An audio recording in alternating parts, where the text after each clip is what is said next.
প্রবাস ফেরত দেলোয়ারের চায়ের চাহিদা এতটাই বেশি যে একসাথে জাল করতে হয় বড় বড় 5 কেটলি পানি, তাও শেষ হয়ে যায় নিমিষেই। সৌদি থেকে ফিরে জমানো অর্থ দিয়ে অনেক ব্যবসা দিলেও লস খেয়েছেন সবকিছুতেই। শেষমেশ সব টাকা খুইয়ে গরু বিক্রির টাকায় দেন চায়ের দোকান, তাতেই যেন ঘুরে যায় ভাগ্যের চাকা। এখন এই চা বিক্রি করেই প্রতি মাসে সব খরচ বাদে অন্তত লাখ টাকা আয় থাকে বলে জানান দেলোয়ার হোসেন। আমার দোকানের মধ্যে আরো 5-6জন কর্মচারী আছে। দোকান খরচ বা কর্মচারী আদার সব মিলে খরচ যাওয়ার পরে আমার 1,20,000 এরকম টিকে আর কি। সেই চা আপনি না খাইলে বুঝতে পারবেন না চাটা এমন। আমি দিনে 8 থেকে 9 বার করে চাটা খাই, আপনি চাটা খাইলে বুঝতে পারবেন চাটা কেমন।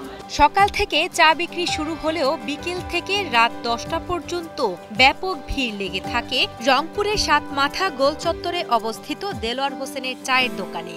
দেলোয়ার হোসেনের ব্যবহার ও বাহারি সব চায়ের স্বাদের জন্য দোকানটিতে এত ভিড় লেগে থাকে যে 5 জন কর্মচারী মিলেও চা বিক্রিতে হিমশিম খেতে হয়। মটকা, মালাই, তান্দুরি, হরলিক্স, চকলেট এবং স্ট্রবেরি সহ 30 ধরনের চা রয়েছে তার দোকানে। 10 টাকা থেকে শুরু করে তার দোকানের চা বিক্রি হয় 50 টাকা অবধি। এছাড়া চায়ের জন্য জাল করা দুধের সর থেকে নিজ হাতে ঘি তৈরি করে বিক্রি করেও বাড়তি আয় করেন তিনি। এমনকি জেলার নামিদামি বেকারিগুলোতেও এখন দেলোয়ারের ঘিয়ের চাহিদা রয়েছে বেশ। চা বাদে আমার এখানে ঘি আছে। আমার যে দুধটা জাল হয় এই দুধ থেকে আমি ঘি সরটা তুলে আমি নিজ হাতে আমার ঘি তৈরি করি। আমার পার ডে প্রায় 2-2.5 কেজি ঘি বিক্রি হয়। আমার ঘিয়ের দাম হচ্ছে 1200 টাকা। আলহামদুলিল্লাহ আমার ঘিয়ের রেটও অনেক ভালো।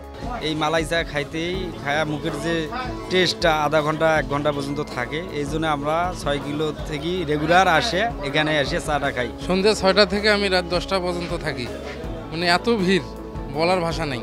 তবে প্রবাস ফেরত এই উদ্যোক্তার পথ চলা মোটেও সহজ ছিল না। প্রবাসে কাজ করা জমানো অর্থ দিয়ে দেশে ফিরে রংপুরে হার্ডওয়্যার এবং টাইলস ফিটিং এর ব্যবসা সহ বেশ কয়েকটি ব্যবসা দিয়ে ব্যর্থ হন দেলোয়ার।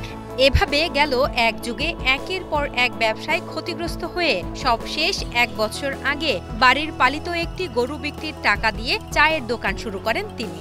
তারপর থেকে আর পেছনে ফিরে তাকাতে হয়নি তাকে।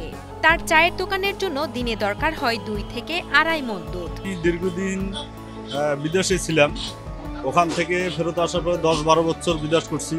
ওখান থেকে আসার পরে বাংলাদেশে অনেক ব্যবসা করলাম, হার্ডওয়্যারের ব্যবসা করছি, স্যানিটারি ব্যবসা করছি। ওখান থেকে অনেক টাকা লস খাওয়ার পরে চাকরি করছি। চাকরি করার পরে আবার গাড়ির ব্যবসায় গেলাম। যা গড়ে মিলে আমি বিদেশ থেকে যতগুলো টাকা কামাই করে নিয়ে আসছি মোটামুটি মানে আমি সব মানে একদম শেষ করে ফেলছি।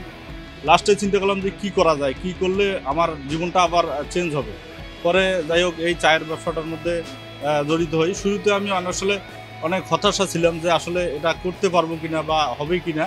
যাক আলহামদুলিল্লাহ আমার দোকানের বয়স এখন 9 থেকে 10 মাস, 1 বছর এখনো হয়নি। আমার সব কিছু শেষ হওয়ার পরে যখন আমি নিঃস্ব, আমার বাসায় একটা গরু ছিল, সে বাসার গরুটা আমি বিক্রি করছি 1,20,000 টাকা। 1 লাখ টাকা আমার দোকানে সিকিউরিটি গেছে, আর 20,000 টাকা আমার পুঁজি। এটা দিয়ে আমি শুরু করি। প্রতিদিন 1500 থেকে 2000 কাপ চা বিক্রি করেন তিনি। তবে স্বপ্নবাজ দেলোয়ার এখানেই থেমে থাকতে চান না। তার লক্ষ্য ছোট্ট এই চায়ের দোকানকে বড় একটি রেস্তোরাঁয় পরিণত করা, যেখানে কর্মসংস্থানের ব্যবস্থা হবে অন্তত 20 থেকে 30 জন বেকার যুবকের। এখন আলহামদুলিল্লাহ আমি প্রথমত অনেক হতাশ ছিলাম, এখন আলহামদুলিল্লাহ আমি অনেক ভালো লাগে এই কারণে যে 4-5টা লোকের কর্মস্থল করতে পারছি, প্লাস আমি সামনের দিকে যেন আরও কিছু করতে পারে, আরও কিছু লোকের জন্য কর্মস্থল হয়, এর জন্য আমাকে সবসময় ভালো লাগে।